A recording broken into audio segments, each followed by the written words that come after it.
So, yeah, I'm sure you can understand our need to cut corners around here. In this video, I'll use two scenes from the movie American Beauty to demonstrate a few of the cinematic techniques filmmakers use to visually tell a story.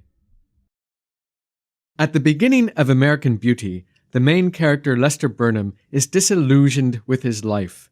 At home, he and his wife hate each other, while his teenage daughter cannot stand either of them. At work, he is stuck in a boring and meaningless job writing for a media magazine. And in a way, I'm dead already. The first scene we will look at appears early on in the movie. In this scene, Lester is meeting with Brad, his company's new efficiency expert. Brad is telling him that his work is not up to standard and that his job is at risk.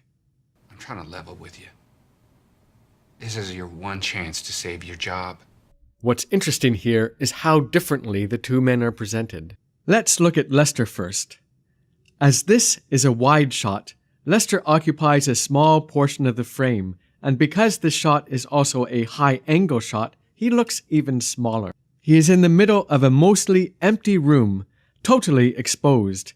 He is slouching in a chair, his body language sending a message of weakness and resignation, and his facial expression shows his exasperation and frustration. In terms of decor and lighting, the room itself is ugly, utilitarian, dimly lit, poorly decorated, and awfully dull and gray. Behind Lester, there is a dying potted plant stuck in a corner and a painting that is too small for the wall. The ugly decor reveals what kind of company Lester works for, one that sucks the life out of its employees. In terms of composition, the framing of the shot is ugly as well. Lester is positioned in the center bottom of the frame, which is a strange place to put the main subject.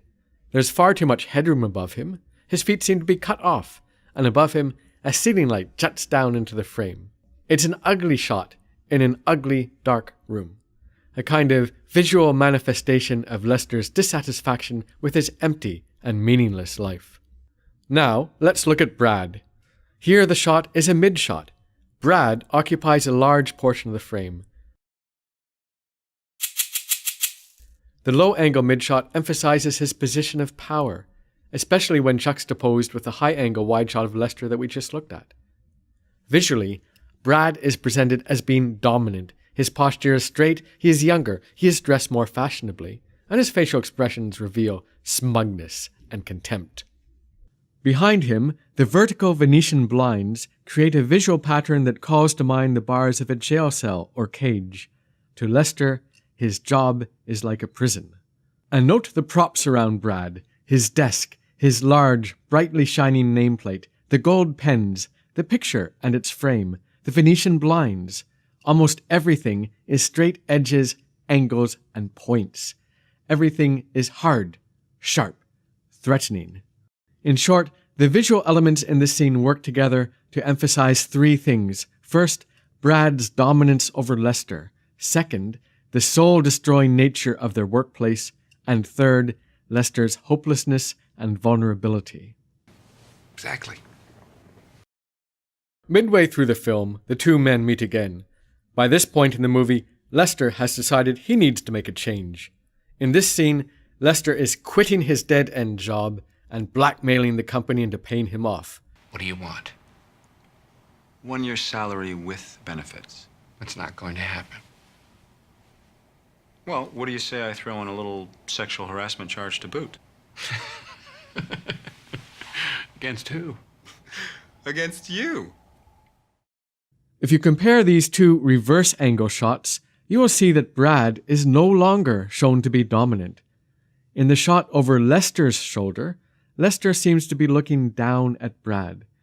And in the shot over Brad's shoulder, Brad's head is out of focus and slightly off-screen. Brad is no longer so important, no longer so powerful. And all those sharp edges, the pointy gold pens, the massive nameplate, those have become small, unremarkable pieces of stationery. They no longer pose any threat. Lester's posture is now relaxed and confident. He is in control. The room is brighter. Lester is no longer trapped in gloomy darkness. The shots are now more attractive in terms of composition and framing, and this also reflects Lester's more hopeful mindset. He is changed, and these changes are shown through the use of a variety of cinematic techniques. In the first scene, these techniques highlight the power differential between Brad and Lester and show Lester's disappointment, frustration, and vulnerability.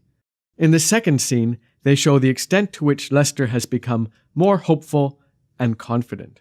In this video, I've only mentioned some of the cinematic elements related to mise en scène and cinematography, and haven't mentioned things like dialogue, editing, sound, or music.